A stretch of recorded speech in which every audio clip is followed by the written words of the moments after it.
Okay. So good afternoon, Mrs. Subhasri Vastava, madam, and good afternoon to Anando.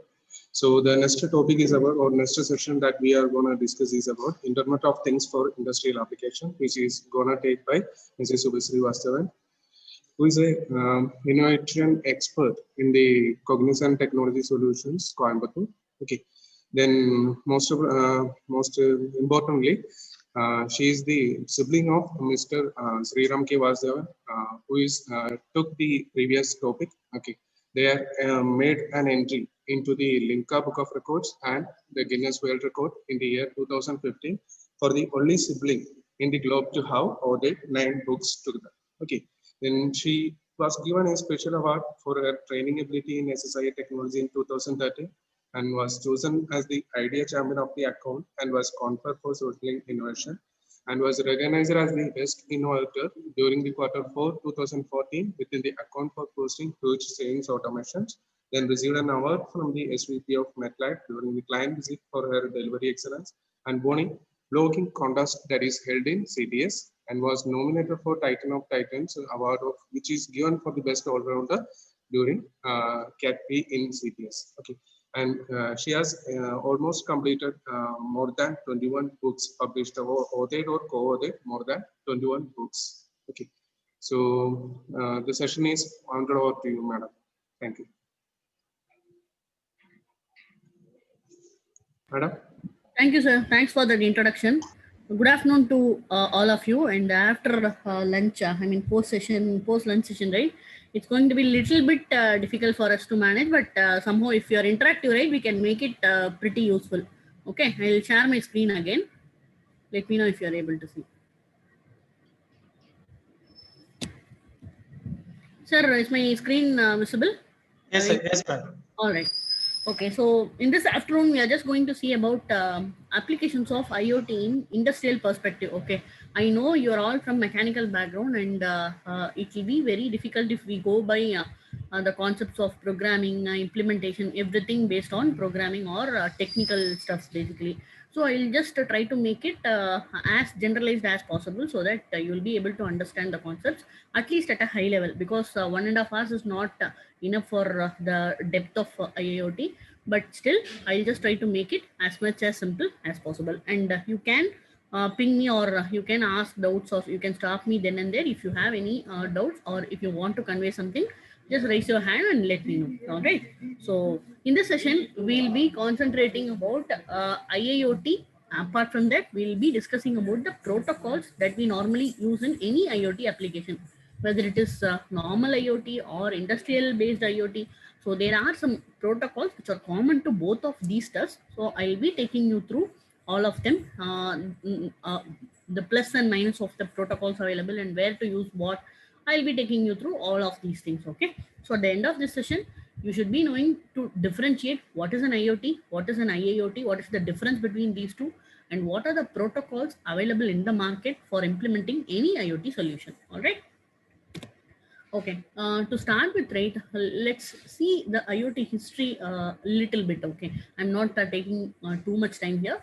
So in 1982, it all started with the Coca-Cola vending machine, wherein they tried to maintain the temperature of the vending machine to make or to keep the bottles safe at a particular optimal temperature. Okay, that was one aim, and second aim was to manage the number of bottles, or the inventory control basically. If in particular rack, if number of bottles go less or they become empty, it has to be automatically notified to the person who is maintaining the vending machine. So it was the first innovation that came in the IoT sector to implement something automatically with the help of internet. Okay, and in towards 1990, right, theoretical aspects of IoT grew up. So people tried to devise terms, and people tried to do something with completely reliable, relying on internet.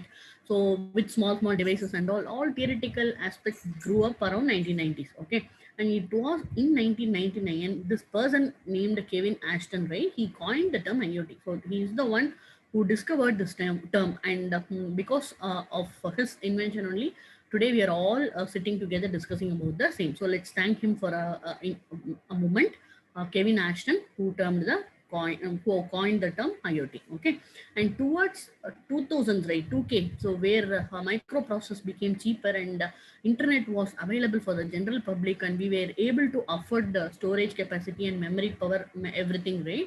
So we tried to develop some POCs. Okay, until 2000, it was all in theory. So nobody developed any product based on IoT, but they were all discussing only. So at some point in time only discussions help. Okay, only when we get into action we'll be able to tell whether the theoretical concept is going to work or not. So it all started around 2000 and 2010s, where we were able to invest something in buying more power, more memory, and we were able to access internet very easily.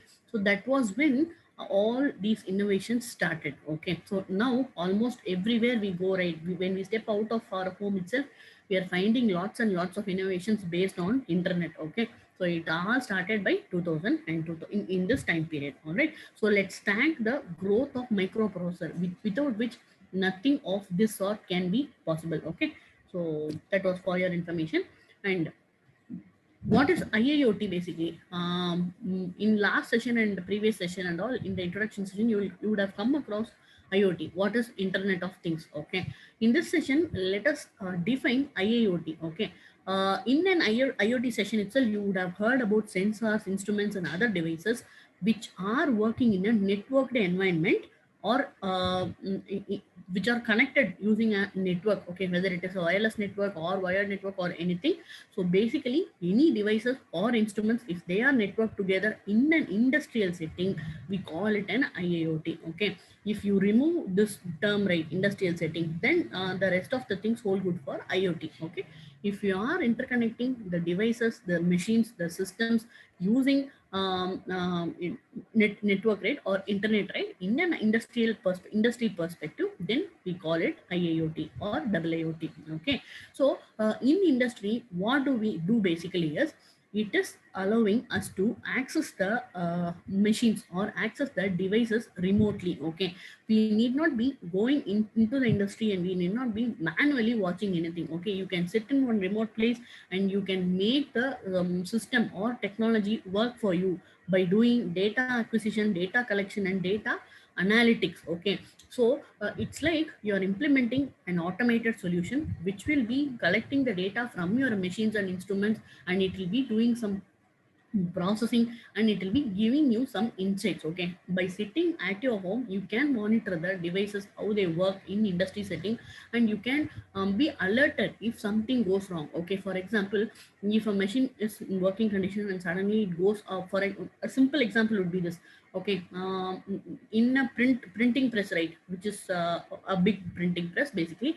So they are they are using IoT to intimate the a person who is doing the maintenance, right, to let him know about the printer going out of paper. Okay, normally in our colleges, in our industry and all, what we'll be doing is, there will be a person dedicated to check on the paper availability. He'll come then and there, and he'll be loading the paper, unloading the paper, all those things. Okay, everything happened manually. But what we can do with respect to industrial perspective, right, which operates in a bigger manner, so we can automate a solution which will let us know, or let the person who's managing know about the printer running out of paper, so that he can come accordingly and he can fill it up. Okay, so there is no waste in time and energy here. He need not come then and there. He can just come only when he receives a message. Okay, so that is the simplest example that we can consider when we want to implement IoT in industrial perspective. Okay, all right. There are lots and lots of companies which have already come into this IIoT picture. Okay, I told you, right, around 2000 to 2010, there is where people or companies, big companies, product companies, they started utilizing, or they started leveraging this technology. Okay, to enhance their productivity, to make their systems work even better. So I'll tell you some of those companies which are quite famous, and where they used IoT in their industrial setting. Okay, that is what I'm targeting here.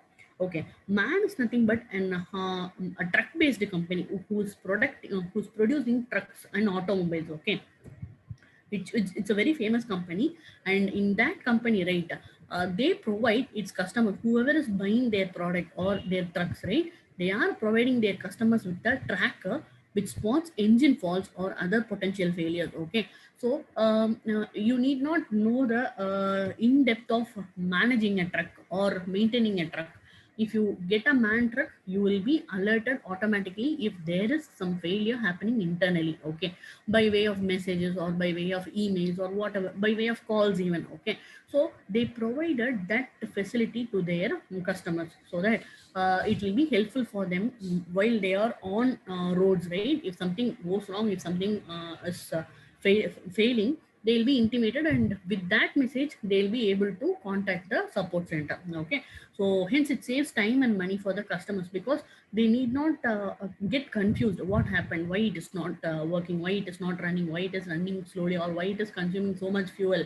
So they people need not think much at all. Okay, when IoT in place, it provides the details, in-depth details, which you cannot obtain very easily. Okay, so that this is one such instance.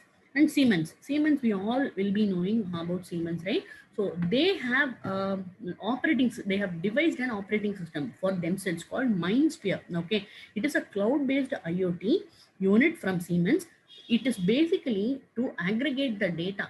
Siemens is a very big industry, right? So they will have lots and lots of instruments and devices and machines running in their industry. So what they wanted to do is they implemented this MindSphere to collect data from all over the industry, from all the running devices, to know about their health. Okay, so if the devices are working perfectly, if there is some issue, everything will be collected from using IoT, and they'll be having a dashboard which will tell if something goes wrong at some particular part of industry. Okay, and because every device in an IoT will be having an ID, just like how we all will be having an ID when we work in industry or we study in college, right? We'll be given a registration number, right? So similarly, in an IoT setting, all the devices will be identified uniquely by a number with which people can understand what goes wrong with which device. Okay, that is what Siemens did. All right. So apart from that, Caterpillar is one giant in automobile industry. So they have also leveraged IoT, and they have found that using IoT, they have increased their productivity by 45%. Okay, which is not at all a small number. If we are able to in industry, right? If we are able to show some percentage of improvement or efficiency, for example, I improved my program to work better by 3%, by 5%, that itself is a big number for us. Okay, in Caterpillar, they have achieved a whopping 45% efficiency in the performance by using the IoT based techniques. And then Tesla. Okay, as mechanical engineers, right? Definitely, I believe you would have gone through the Tesla site at least once. Okay, they are the pioneers of innovation. Okay, and as at this point in time, I just want to mention you one thing. In Tesla or Benz or BMW sites, right? If you are going through the careers page, they'll be providing lots of career opportunity for mechanical engineers who know some coding as well. Okay, for example, Python coding or C++ coding. So if you get chance to work with some code, right, then it will be an added advantage. And if you know some background about IoT and you are able to implement or automate something, then you are the need of the hour. Okay, just wanted to put it to your friend at this moment. All right. So in Tesla, what they are doing is they have autonomous indoor vehicles, okay, which will be running across their industries. So they are all battery operated. And what Tesla has done is they have made use of IoT to check the battery percentage of those autonomous devices and made them charge by themselves, okay, without people from external domain or people from outside to go and manually check the devices. Okay, so they have leveraged IoT to make the devices charge themselves whenever they are running out of chargers. Okay, this is such a wonderful innovation that they have done, so that see, in Tesla and all, we'll be having lots and lots of trucks and machines running. If we appoint people for doing all these checks, right, then they will be running out of money at some point in time, and it is again a waste of energy, right? So they have made use of the techniques in IoT. John Deere. So John Deere, again, an automotive or automobile industry which produces trucks for agricultural and other purposes, right? So what they have done is they have implemented a concept of GPS in their tractors, okay, and they are the first to do that basically, and the company has developed telematics technology for predictive maintenance applications, okay. So predictive maintenance in the sense, before something goes wrong, if your system is able to predict and tell you that something is going to get wrong, then that will be a wonderful innovation that we can consider, okay, because when something goes wrong and when you're investigating it, it will take time, it will be a waste of energy, and customers faith also will be lost when something is going on. But instead, if you are intimated well ahead of what is going to happen, then that is going to be an innovation. So John Deere just did that, okay. They implemented predictive solutions for their applications. And Airbus, they are aerospace based company which operate aeroplanes and other stuffs, right? So what they had to do with IoT is they had launched a digital initiative called Factory of the Future. Okay, so everywhere they haven't failed to think about future. Okay, whatever is present, right? They are not sitting with the present technologies itself. So they are looking at the future and they are predicting their workflow. They are predicting their business, and Airbus has just did that. Okay, they have discovered or they have launched the digital initiative known as Factory of the Future to streamline their operations and increase their production capacity. Though, so the underlying technology of all these innovations is nothing but IoT. Okay, and since these are all industries, so we call them as industrial based IoT or IIoT. Okay, these are all some of the examples that I found in internet that will be very useful for you, so that you can understand which places of industry we can bring in IoT. Okay, so there are lots and lots of other examples as well. As a mechanical engineer, you will find more and more details about the application perspective. Okay, this is just a gist of it which I came across. All right. Okay, so after we have told about the basics of IoT, right? Let's differentiate IoT with IIoT. All right. So when you say IoT, it is called consumer IoT, in the sense it is a small scale application, or it's for a shorter kind of instances where you can deploy. For example, you have wearables like smartwatches, you have smartphones, smart shoes. Okay, in shoes also, I think Nike has introduced IoT to just to track the wear and tear of the shoes, as well as the running speed. So everything based on whatever the shoe can capture, right?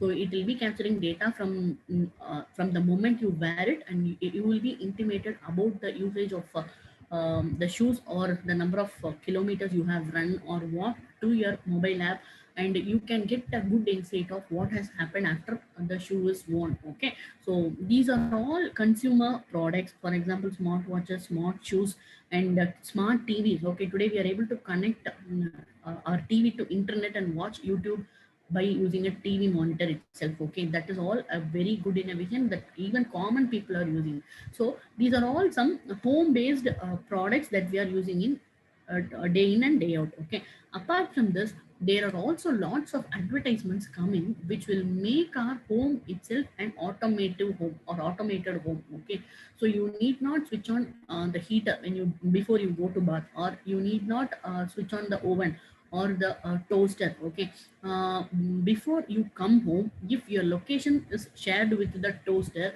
then that will be automatically switching on and start preparing the toast for you. Okay, nowadays all these kind of home based automations are possible because of IoT. Okay, for all these home based innovations, right, you need not require big devices, or big network coverage, or high power devices or high memory devices and all. You don't need. Okay, with a small memory capacity device, and which can operate in battery itself, and with a small Wi-Fi module, you can make it work for home-based automations. Okay, when you say that, then it is all called consumer IoT or simply IoT. Okay, in contrast to that, right? So as I told you, they are cheaper to implement and less time to market. Okay, so smart watches, smart shoes, and smart TVs and all, it didn't take much time for the companies who produce it to sell it.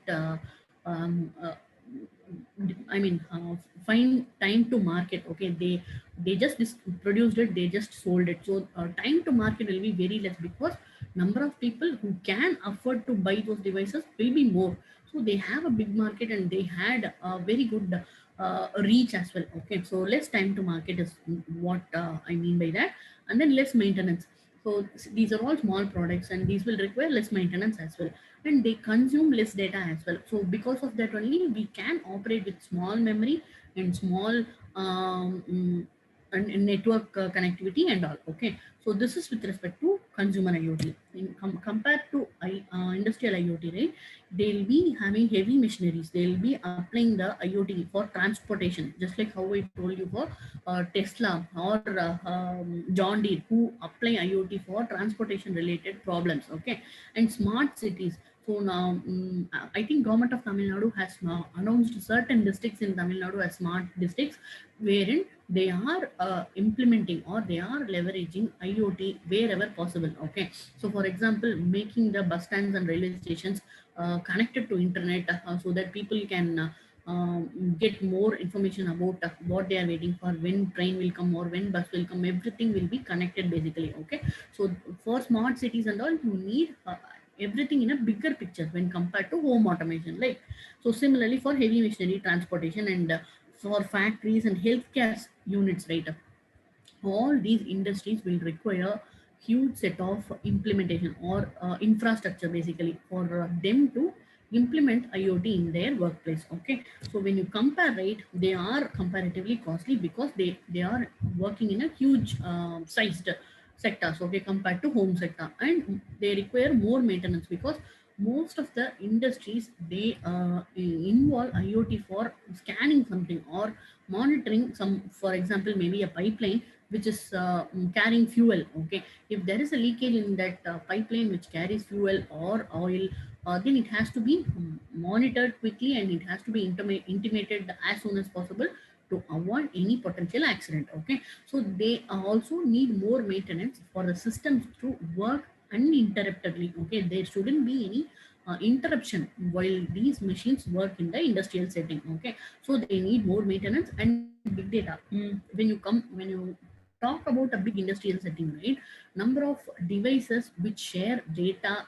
in real time will be more. Okay, so it will not be like 10 MB data or for 5 KB data, from which is what our home based IoT devices will be giving us. Okay, maximum 10 MB, 20 MB, that is what we will be sharing to an IoT device in a home setting. Okay, but with respect to industrial setting, it will be big data. Okay, GBs and TBs and even PBs of data will be collected in one single second. Okay, in an industrial perspective, so we need to handle the big data which is being collected, and we have to have analytics, proper analytics setup for using that data wisely. Okay, and reliability, adaptability, and resilience. Reliability, adaptability in the sense, the system should be reliable enough so that we should be relying on the system completely. There shouldn't be any persons overlooking the devices. Okay, I'm system is my IoT system is managing my industrial setting and I am managing the IoT device. No need. Okay, if your system is quite reliable, it can work on itself. It can tell you upfront about its needs. Okay, so that is what reliability means. And adaptability is, see, when we are operating in a particular setting, industrial setting, if you are making some changes to the industry, or if you are shifting your industry to a different place with different environments, okay, for example, with a different humidity, with a different temperature, then your system shouldn't be affected by these changes. Okay, it should be adaptable enough to run the same way whenever there is some underlying changes. Okay, resilience is how soon the machine or how soon the setting is able to come up from the failure.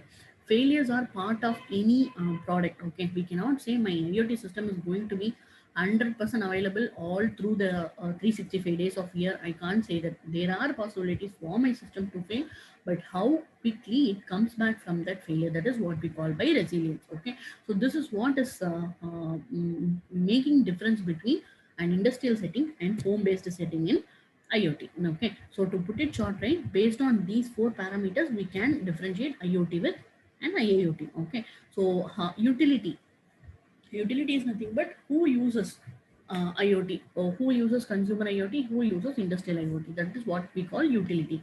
So a normal IoT, it is targeting individual customers. Okay, but IIoT, it is for industries, that you know by now.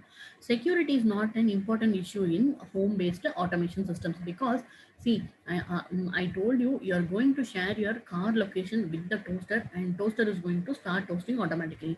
Even if this doesn't happen, right, there is no problem at all. Okay, you can come and make the toaster, you can toast by yourself. Okay, similarly, smart water heaters, smart AC. Okay, by identifying the temperature of the room, it can adapt to itself, right? It can increase temperature, it can decrease, or it can make cleaning by itself also nowadays. Okay, when this is not working, there is not going to be any catastrophic issues, or not going to be any big problems basically. But with respect to an industrial setting, if something goes wrong with respect to security, right, for example, the data being collected by the devices, they are leaked, someone hacked your system. If that happens in an industrial setting, right, for home-based automations, no issues. Even if someone intrudes and takes out the data that is happening between that you're sharing with your toaster or with your water heater, nothing is going to happen. Okay, but in an industrial perspective, security is the very important aspect to be considered. Okay,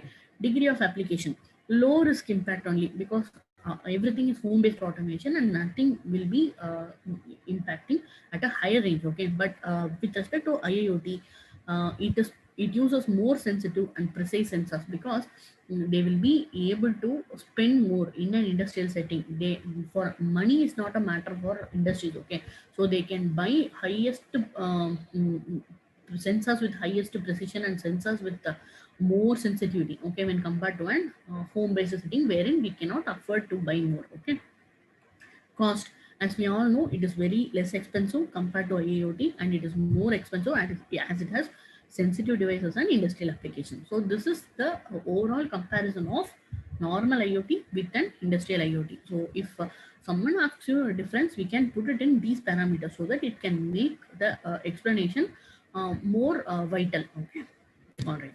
So protocols. Before we jump into the actual protocols, right, we need to know the basics of protocols.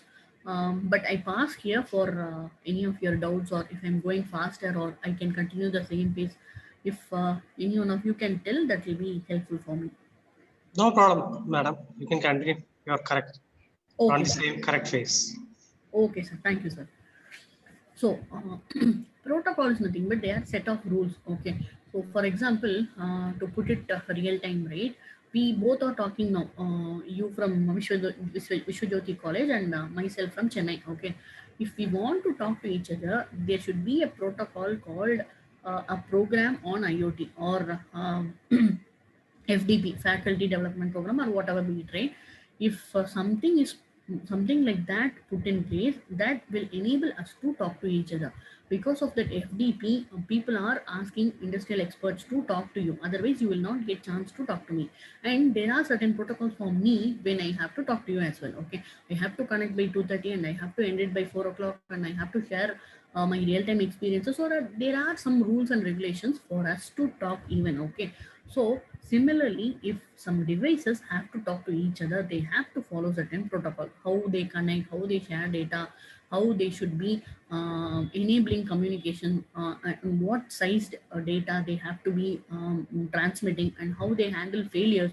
So there are lots of rules for real-time applications. Okay, so that is what are grouped under protocols. Okay, so I think you might have come across the terms TCP and UDP, which forms the basis of any protocol. Okay, these are all purely networking concepts, but I'll try to put it as simple as possible. Okay, so before we go into the protocols of IoT, right, I just want to tell you the basic protocols that you have to be knowing. Okay, It's nothing but TCP and UDP. TCP is nothing but transmission control protocol. UDP is user datagram protocol. Okay, so there are two types of protocol. They differ based on these parameters basically. Okay, whether the protocol requires connection establishment before talking to each other, before the devices talk to each other, whether the devices have to be connected or not. That is one parameter that determines whether TCP or UDP, and whether it is possible for our device to share the details with many devices, or it will support only one-to-one communication. Okay, me with if I am talking to many of you, then it is one-to-many. If I am talking to only Balaji sir or Karthikeyan sir or whoever it is, right, then that is going to be one-to-one. Okay, so based on the number of devices involved, we categorize the protocols. So this is second. So one is connection orientation, second is whether it supports one-to-one or one-to-many. Okay, and reliability, how reliable the communication has to be, whether it has to be 100% reliable, or I'm okay for the system to lose some packets in between. So based on that, we'll categorize also. Okay, based on reliability. And fourth is delay or order of delivery. Okay, so when you have for example, you have in your home automation, you are setting up a system or device to identify fire. Okay, the moment fire erupts, right, your system should be contacting you for further communication. Okay, so in that place, what we will be requiring is there shouldn't be any delay.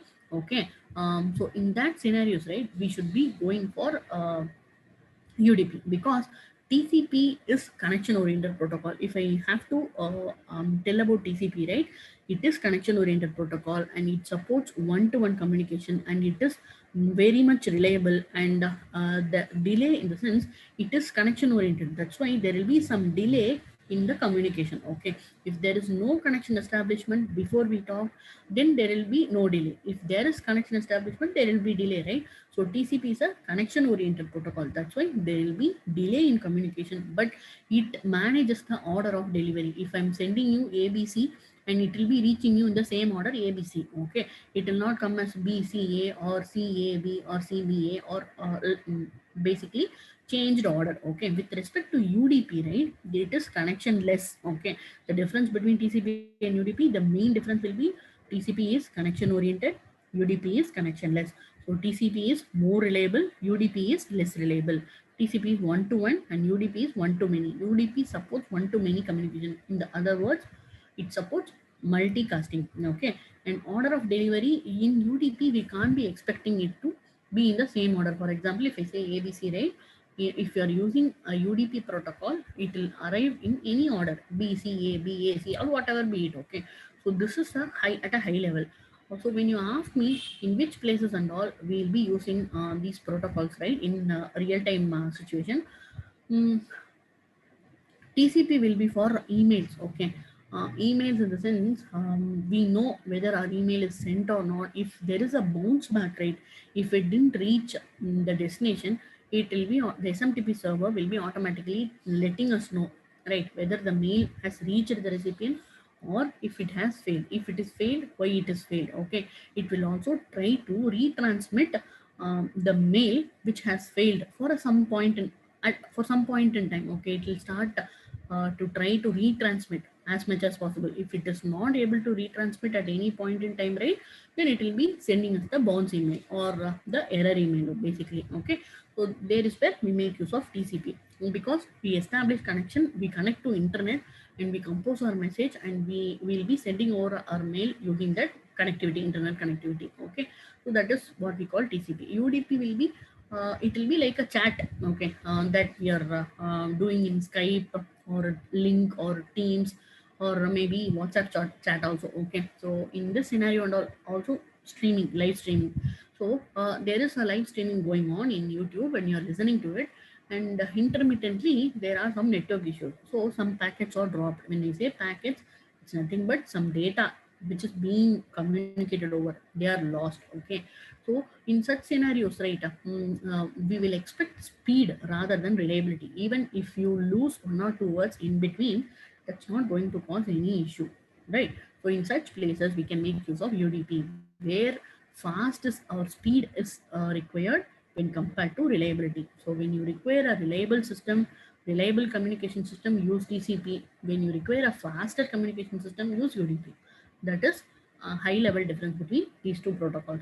Why I wanted to touch upon this is based on these protocols only, all the IoT based protocols are devised. Okay, so if you know TCP and UDP at a high level, it will be helping you for understanding the other protocols in IoT.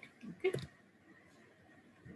All right. So this is nothing but the architecture. Why I wanted to place this slide here is in an IoT system, in an industrial perspective, right?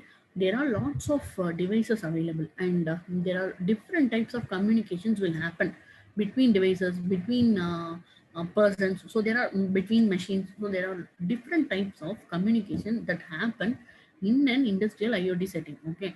So I can broadly categorize it as between devices communication can happen, between devices and gateways.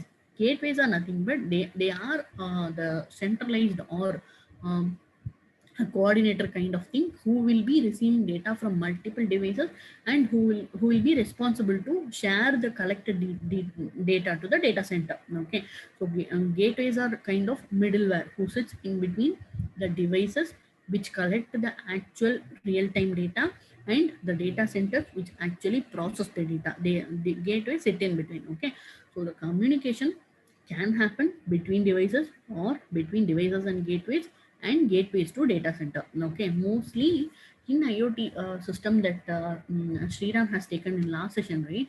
Whatever application he would have shared, right? They have used cloud. Okay, and there is a cloud named Adafruit. Okay, so what we had used in all the projects is we'll make use of a cloud which is very simple, powerful, yet cheaper. Okay, instead of buying a data center or storage systems, right? IoT systems prefer saving data in cloud. Okay, so that is why I have placed a cloud here apart from data center. So it is possible for us to access data center as well, but cloud is preferred. Okay, so the types of communication you can categorize as among devices and gateways and data center, and between data centers as well. So this is the system architecture of overall IoT, where you can think of about communication. Okay, so when you say communication happens in an IoT architecture, you should be knowing between which components and all communication will be happening. For that only, I placed it here. All right. So before proceeding to the actual protocols, right? Whatever protocols we are going to discuss, right? They will be either sitting in this architecture only. Some protocols will be specifically for device-to-device communication or machine-to-machine communication. Some will be for device-to-gateway communication. So like that, whatever protocols we are going to discuss, right? They will fit in the architecture at some point. Okay. All right. Again, coming to networking a little bit. Okay, I'm not going to touch upon a lot here because these are all pure networking stuff. Okay, in any communication which happens through internet, right? There are certain layers which are responsible for collecting data, transmitting data, and all. Okay, so basically they have divided into 7 layers of intercommunication between systems, and they are the main layers among them are physical layer, data layer, network layer, transport layer, and application layer. Okay, whatever we saw TCP UDP, right? They sit in transport layer. Okay, in each layer it has its own specific functionalities basically. Okay, so I'm not going to touch upon that because it's out of our coverage area. So for now, what we are going to see is we have already seen this transport layer protocols, which are nothing but TCP and UDP, and application layer protocol. That is what we are going to concentrate in today. Okay, if someone asks you, you have learned some protocols in IoT session, so under which OSI layer it fits? Someone asks you, right? Then we should be able to answer like it sits in the application layer of the OSI layer. OSI is nothing but open system interconnection. In a networking paper or networking discussions, right? OSI is the basic entity that will be learning. I come from a computer science background. Okay, we had networking paper in BTech as well as MTech. So without OSI layers discussion, right, we will not be learning anything. So this forms the basis of any networking discussion. Okay, so for you, right, you just understand there are some layers, and whatever we are going to learn today, they are all sitting in the application layer of the OSI layers. Okay, so moving away. These are the protocols that we are going to discuss in this session. Okay, so post this session, you will be able to classify these protocols and you will be able to tell where to use which protocol. Okay, and where can you find the useful resources for it. Okay, that and all you should be able to understand. Okay, all right. CoAP, AQMP, DDS, MQTT, IFTTT. Okay, so these four are in one group, and IFTTT is not a protocol actually. I can say it as a system or a service basically. Okay, service in the sense it will be very interesting. So that's why I wanted to touch it in the last, but to just differentiate it from others, I'm telling they are all in one category and this is in a different category. This is a service based protocol. Okay, so these are all application based protocol and it is going to be service based. I'll tell you how to use IFTTT and how you can test it at yourself, test it by yourself with no cost involved. Okay, I'll tell you that by end of the session.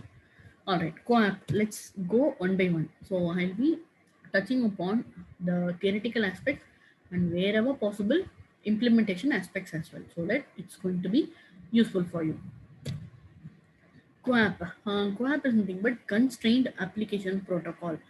When you see this word constrained, right, then you can very well tell that they are going to be constrained by something. Okay, in the sense, if you are going to try implementing a solution for home-based automation, you will have constraints with respect to energy, power, memory, latency, and all. You will not be affordable, or you will not afford to spend more energy or more power or more memory device or more a device which provides less latency and all. Okay, you will have constraints with respect to these parameters. So when you have some constraints like this, and still you want to implement some IoT based application, then CoAP is the best protocol for it. Okay, so it is meant for machine to machine communication. In our system architecture, if you remember, then I mentioned it about device to device communication, right? So that is what we mentioned by machine to machine communication here. Okay, so typically they are meant for battery operated devices with a limited RAM or ROM. Okay, so this is the highlight of CoAP. So they have devised a protocol which will support constrained devices. Okay, that is the beauty of CoAP. Okay, and since I say it has these constraints, right, it will not be able to be reliable and it will not be able to spend more time. Okay, so that's why what they decided is they devised the whole protocol on top of UDP, which doesn't require any communication well ahead of the data transmission. Okay, so CoAP runs on top of UDP in the sense it is faster as well as it is not reliable. That is the characteristics of CoAP. This is what we have to, whatever characteristics we saw for UDP, right, everything holds good for CoAP as well, because CoAP runs on top of UDP. Okay, and it works in a client server model. Client server model is nothing but, see, to put it simple, we are using a browser and we are accessing some site, for example, IRCTC site for booking tickets. So in this situation, our browser is the client which sends the request to the IRCTC server, which is going to provide us the data that we request for. Okay, so this is a simple, typical real life example for client server communication, wherein client sends request and server responds with the requested data. Okay, so CoAP also works in client server model. Only if client requests something, server is going to provide something. That is what it is. Okay, all right, so this is some client server model. So it will be like one server can satisfy many client requests. For example, coming to the same IRCTC server itself, right, there is only one server which can handle requests from any number of clients at a time. Okay, so that is what is depicted here as well. This server is servicing this client as well as this server is servicing this client. Okay, and there are many clients talking to same server. So it is the architecture of CoAP protocol. All right. Okay, here a client node can command another node by sending a CoAP packet. So the request rate, for example, we are typing www.irctc.com and we are mentioning our username and password. So it travels through the internet, it goes to the server side. Okay. So IRCTC server, it will be receiving the command sent by the client. So in this case, I'm telling that only a client node can command another node by sending CoAP packet. So the details that we pass on, right? For example, our username and password, that is called a packet in networking terminology. Okay, so client node will contact server node or any other node by sending a CoAP packet. Okay, and it's the responsibility of the server to interpret it, what data has come. Okay, what the extract the data from the packet, extract the data, and decide what to do depending on it. For example, if we have just shared the username password, then IRCTC server will give us the login or will use the home page of IRCTC, okay, wherein we can enter from to and all. Okay, but if it is a different page wherein we have entered a PNR number, right, it should be able to interpret and tell the PNR status. So based on the payload, based on the data that we have sent to the server, it should be able to interpret and respond accordingly. All right. And one more point is the server does not necessarily have to acknowledge the request. Since it is an UDP based protocol, right? In UDP, we don't have a logic or we don't have a concept of sending acknowledgement because uh, just like this session, I'm keeping on talking. If I'm not expecting any response from you, right? It will be like I'm not getting an acknowledgement from you. Okay, I keep on talking. So similarly, in UDP, communication will keep on going and it will not expect acknowledgement from the other end. Okay, client or server will send data to client and it will not check whether it has actually reached the client or not. There will not be any acknowledgement. Okay, but if it is a TCP based protocol, acknowledgement happens and we can expect reliability in communication. Okay, that is what is going to make difference of CoAP with other protocol that we are going to discuss. Okay, all right. While we implement any solution, okay, using IoT, using CoAP protocol, right? So you will be using some methods in the sense you will write code, right? In code, if you want some details from server, you will use this get keyword, okay? And if you want to post something to server, see there are two things. One is asking from server, second is posting to server. Okay, for getting some information from server, we'll use a method called get. For putting some information to the server, we'll use put or post method. Okay, if you want to delete something in server, these are all the keywords that we will be using while we implement the CoAP protocol, nothing else. Okay, why I tell you here, as a mechanical engineer, why you should be knowing this is, see, HTTP is the basic protocol for any web-based communication or any web page. Okay, so in any URL in internet will start with HTTP or HTTPS. Okay, so when there is already a protocol which support with which supports all these methods, right? Why do we want a CoAP protocol? Okay, there can be a question. If you already knew about HTTP, then you can question HTTP also supports all these methods. HTTP also is for communication. It is also widely accepted protocol. Then why do we need CoAP? The difference is HTTP is for mainly web-based applications, in the sense they are all document based. Okay, but in IoT, right, we don't deal with any document kind of data.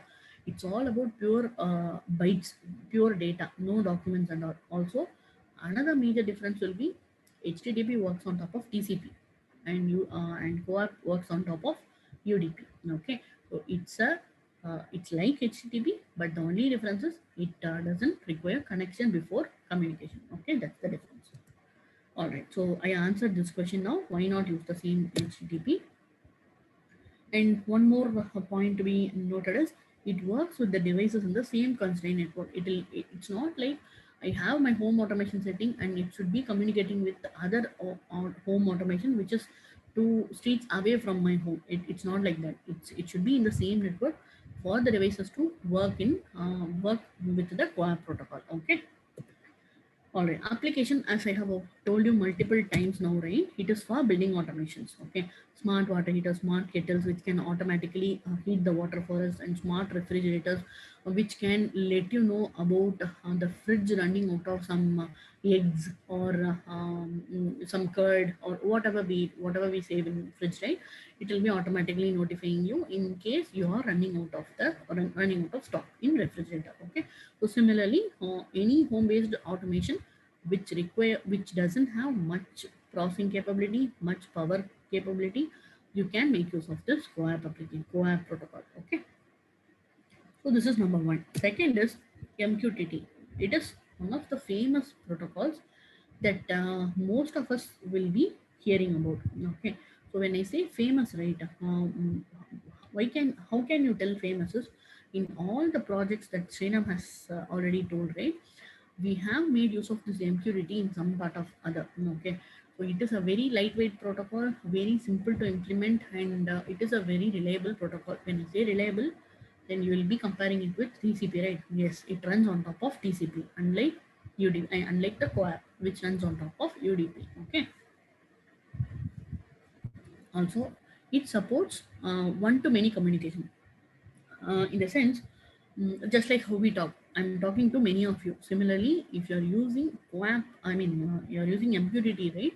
The server will be able to talk to multiple clients at once. Okay, it will not be basically it will be able to broadcast the data to many. Okay, one difference you see from TCP is, while discussing TCP, I told it is one-to-one communication, but this MQTT works on top of TCP only, but still it supports one-to-many. It's because of its architecture. Okay, I'll tell you how the architecture works. It will be very simple to understand. Okay, and just like CoAP, which works like on client server model, right? There will be a client, there will be a server. MQTT works with subscribe publish technique. Okay, so subscribe in the sense, to put it simple, right? We all know, we all would have subscribed certain channels or certain YouTube channels, correct? So it will be like if some whoever maintains that YouTube channel, if they post some information, it will be automatically notifying us. That is what subscribe and publish pattern looks like. Okay, I'm subscribing to a channel, and whenever there is a change to the channel, then I will be notified. So it is the same way MQTT is also going to work. Okay, subscribe publish technique. So in real time, how you can relate it with this? See, assume you have a temperature sensor, or you have in your industrial setting, you have implemented sensors here and there, and then you want to know about the temperature changes or changes in conditions. Okay, so what you can do is you can subscribe, or there will be a person who's providing the temperature periodically, just like weatherman. Okay, who will be posting the weather updates then and there. Okay, if you have subscribed to that information, whenever weatherman posts something, you will be receiving alert. So like that so many people can subscribe to weatherman at the same time. For example, all of us, around 20-30 people, right? We'll be interested to know whether it will rain or not. So what we'll do, we'll go and subscribe to the weatherman information. So whenever he has some information, he'll post it in a group which will reach many people. Okay, that is what we call subscribe and publish technique.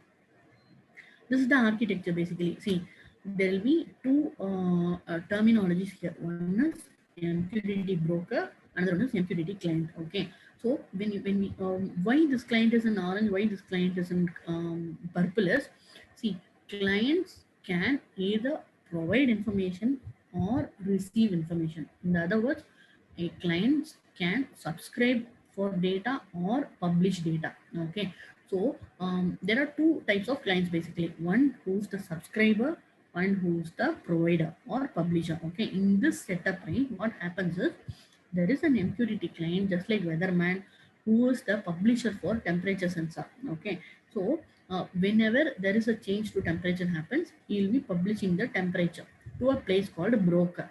So it is the responsibility of the broker to distribute the data to whoever has subscribed to it. Okay, in this case, there are two clients.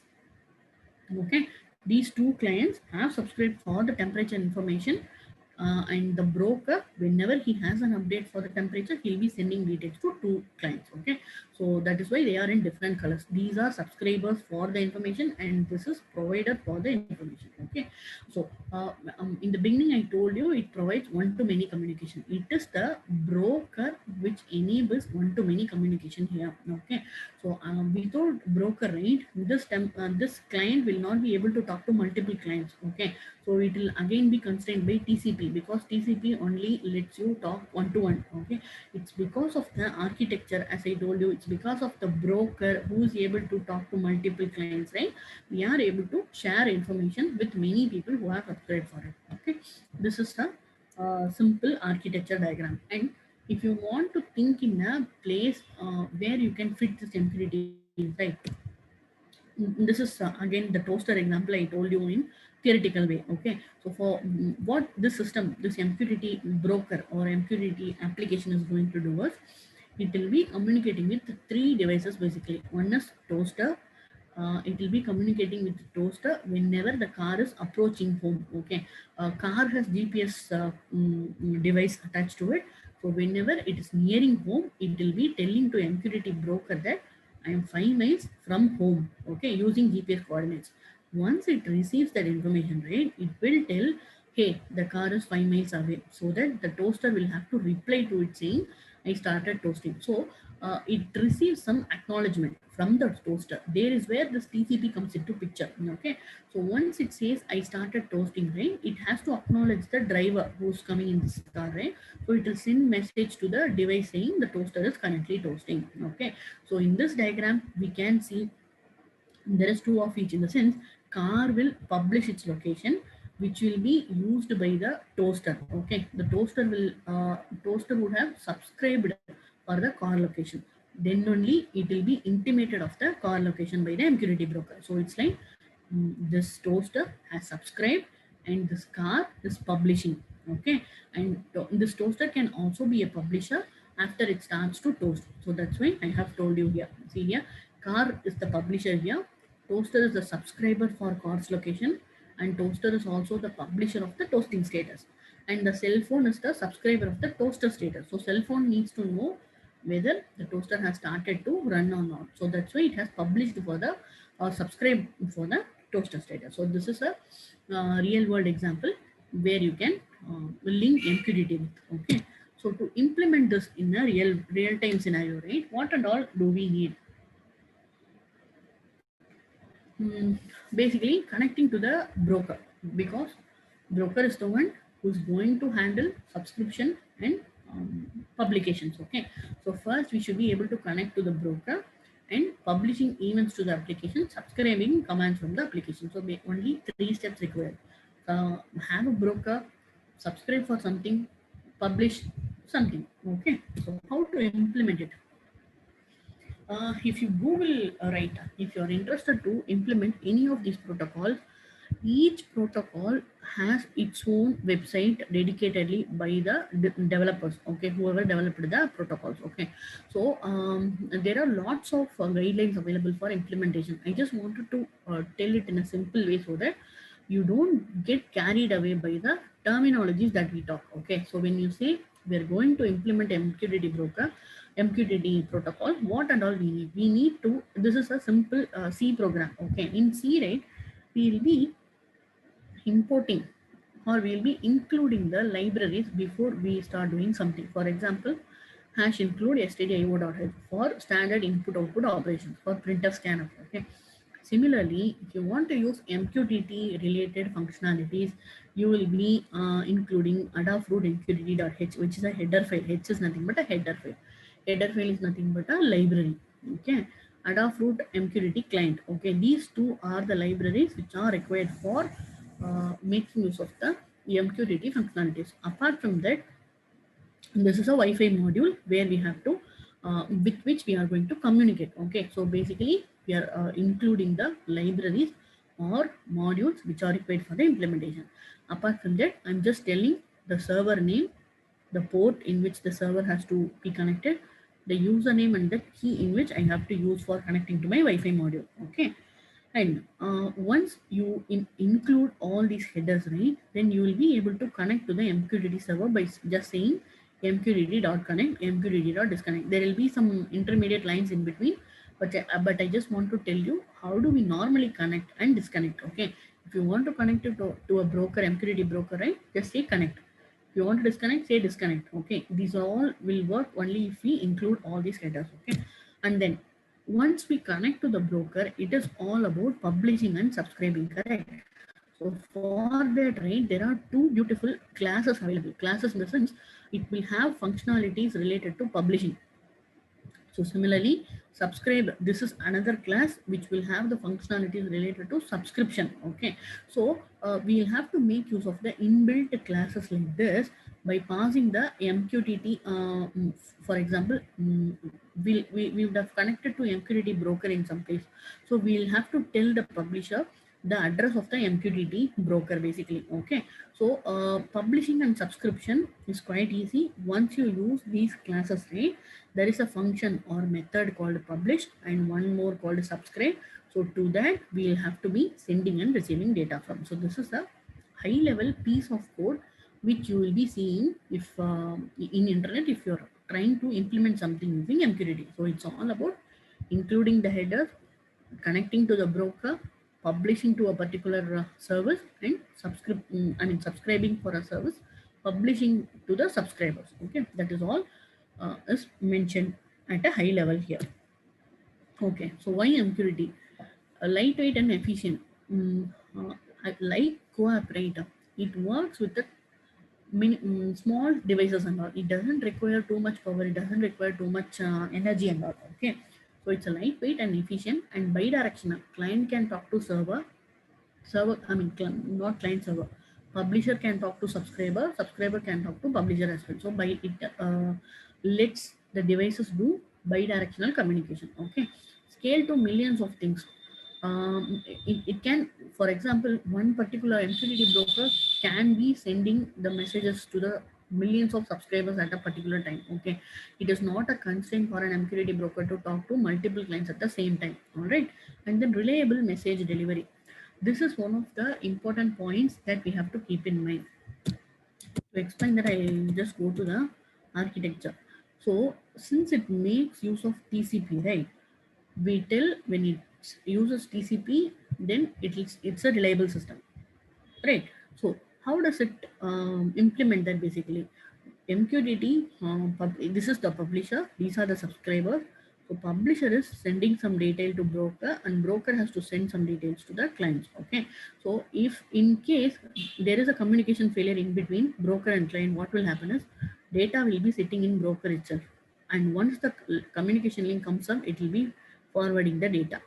Okay, and if there is a communication failure in this part between publisher and broker, right, this broker will be intimating the clients accordingly, saying that this publisher is down, please wait for some time until you get or until you receive some data. So it's like broker will be handling the reliability between publisher and subscriber. Okay, that is why we say it is a very reliable, it follows a very reliable messaging delivery. Okay, also it supports for unreliable networks. Most of the IoT devices connect over Wi-Fi, okay, or Bluetooth modules. So in that scenario, right, it might be unreliable, and MQTT is still suitable for that because it stores the data in between or at the broker side, and whenever communication comes up, the network comes up, it will be forwarding. So it is also supporting for unreliable networks, and it lets security also to be part of the implementation.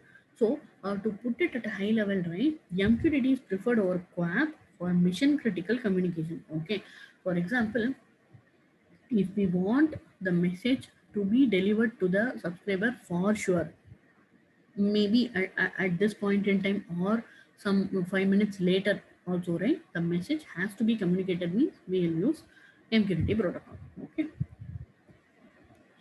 this is the next protocol. These will not take much time for me to complete it because once you're done with MQTT, right, we are almost 60% done with the protocols. Okay, so whatever follows this, right, they are all going to be very simple for you. Okay, advanced message queuing protocol. So it is also similar to MQTT. In the sense, architecture wise, it will be similar. There will be a subscriber, there will be a publisher, there will be a broker who is called AQMP broker here. There we saw it as MQTT broker. Okay. Only difference will be in MQTT, you will have only one queue in between the broker and the subscriber. There will, in the sense, see, there will be a MQTT broker sitting in between publisher and subscriber, and there may be multiple publishers, multiple subscribers in your program. Okay, for example, there will be one publisher for temperature data, there will be one publisher for humidity data, or there will be one publisher for some other parameter of or air quality or something like that. Okay, so there are three publishers here. To each publisher there are around 10 to 15 clients or subscribers. So for each publisher, if there are 15 clients, right, for 3 it will be 45. So the broker has to handle 3 publishers and 45 subscribers. But problem with MQTT is it has just one queue for storing all the messages.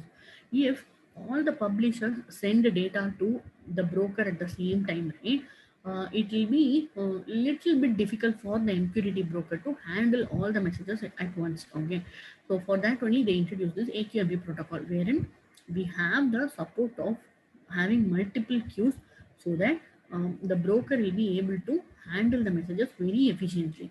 Okay, so using multiple queues greatly reduces the waiting time of the subscribers, making it more difficult.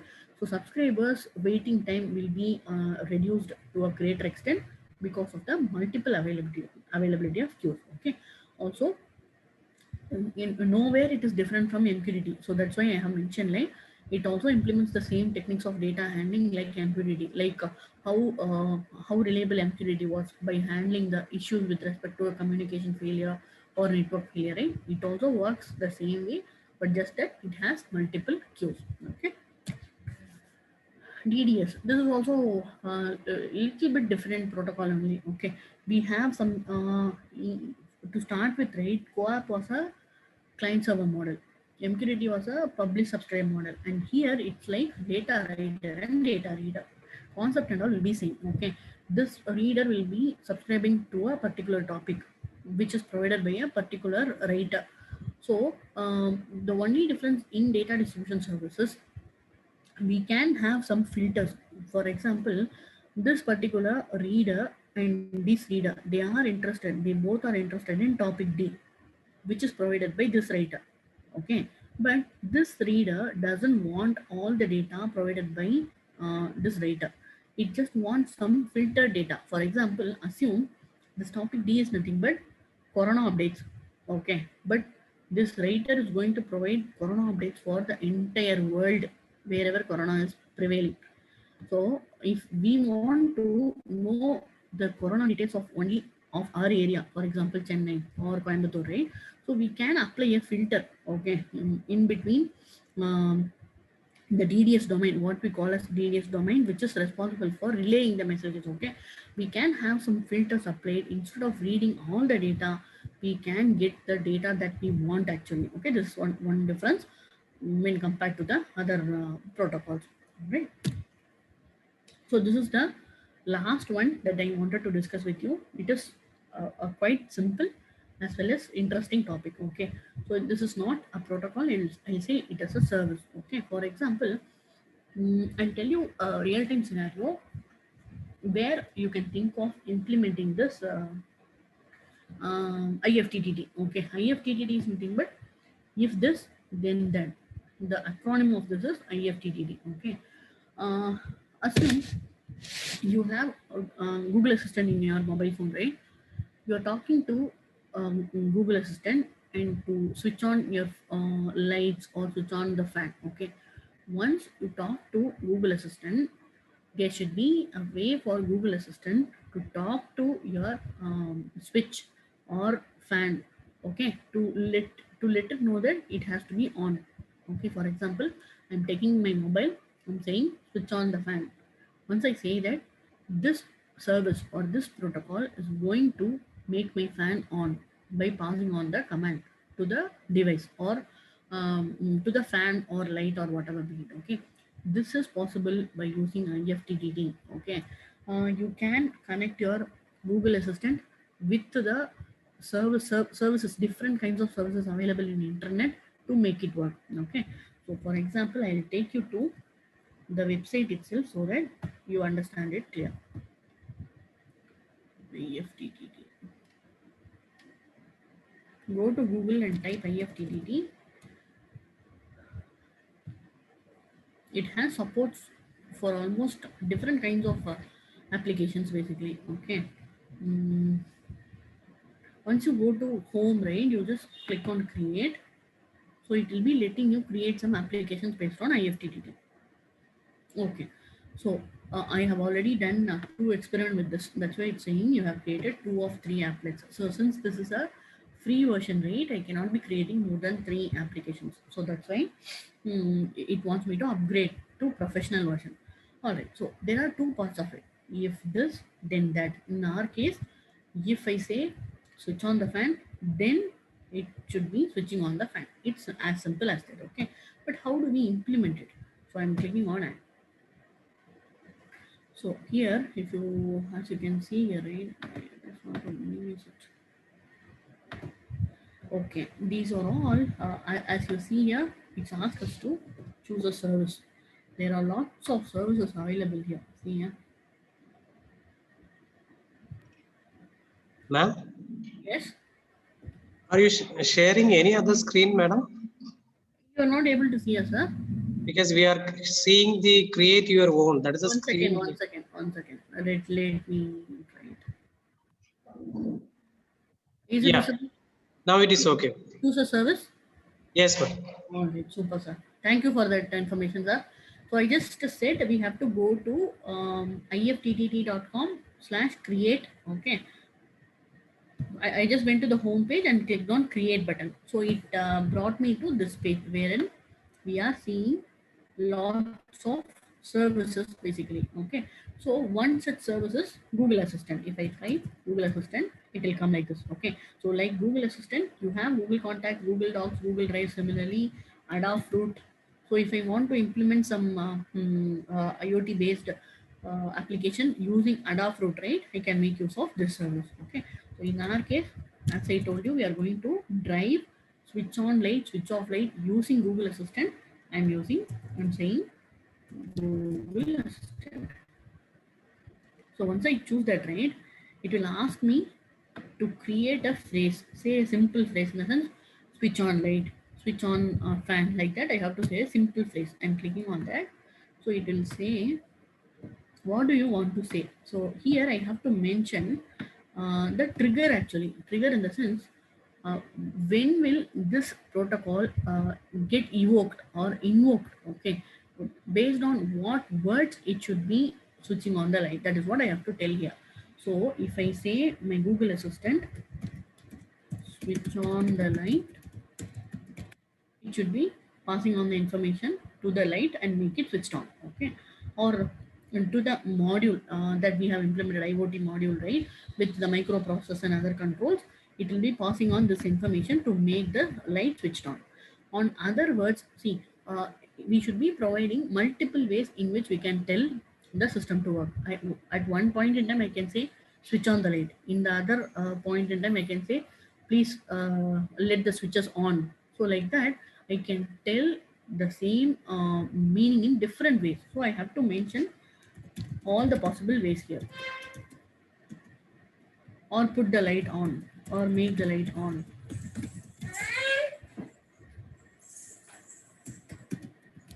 So like this, it will be asking us to provide different alternate ways in which we will be talking to Google Assistant. Okay. And then once I give all this information, right, we'll be asked what Google Assistant should be telling you back. Once you say Google Assistant, right, and after taking your phone, switch on the light. If I tell what Google Assistant has to respond. Yes, ma'am. Switching on. So like that, we should be mentioning. Okay. So whenever we are testing this application, right, our Google Assistant will respond by saying this message. Okay. So, and then if I say create trigger, one half of the solution is done. So if part is done, then part we have to implement. Okay, how do I do that is click on add. Again, you will be given with the services available. So in our case, since I don't have any hardware implementation, right, I just say send an Android message. Android SMS is one such service. So if I click that, right, so it will be asking me the details of the message. In the sense to which phone number and what is the message has to be sent. Okay, if I give my phone number,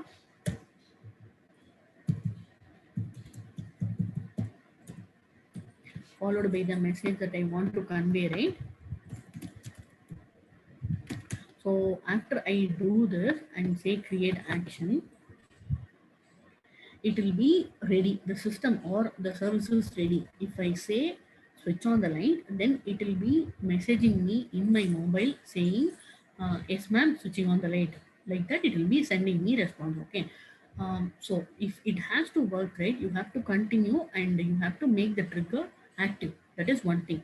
Second is you have to have IFTTT app in your mobile. Okay, in order for you to test something, you can use that app to activate and deactivate this trigger. So you can do lots of things with the app basically. Okay, so just to try it out, right, after this session, you can say a simple phrase and try to give your mobile number and an SMS to be sent and say continue and then say finished so that it will be activating the trigger. Okay, so whenever I take my phone and say switch on the light, I will be getting an SMS using this trigger. So that is how it is, and that easy it is. Okay, you just try it out and let me know post the session if you have any queries on any of the protocols or any of the basics that we discussed in this session. I'll be happy to help. And now I give 5 to 10 minutes for you to ask any questions or let me know if you have any doubts as well.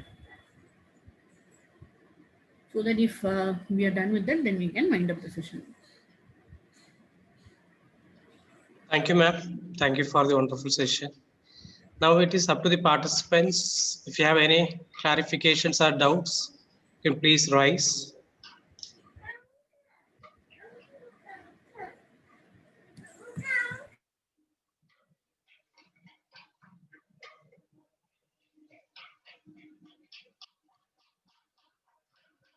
Participants.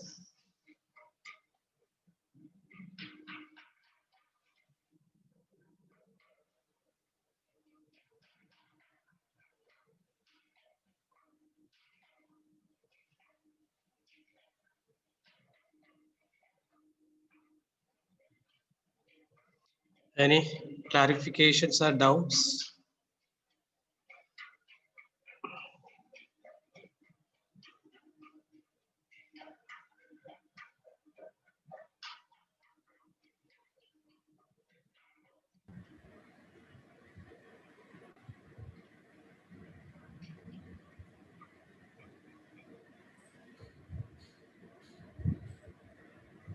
Okay, ma'am. Then we can wind up. I think everybody is clear with the concepts. All right, sir. Okay, ma'am. So thank you very much, madam, for explaining in detail the protocols what need to follow in the case of IoT. So hope to see in the future classes also. Thank you. Thank you very much for the wonderful session, ma'am. Thank you, sir, for this opportunity. I'm glad to meet you all, sir. Thank you. Thank you, ma'am. Thank you all, sir.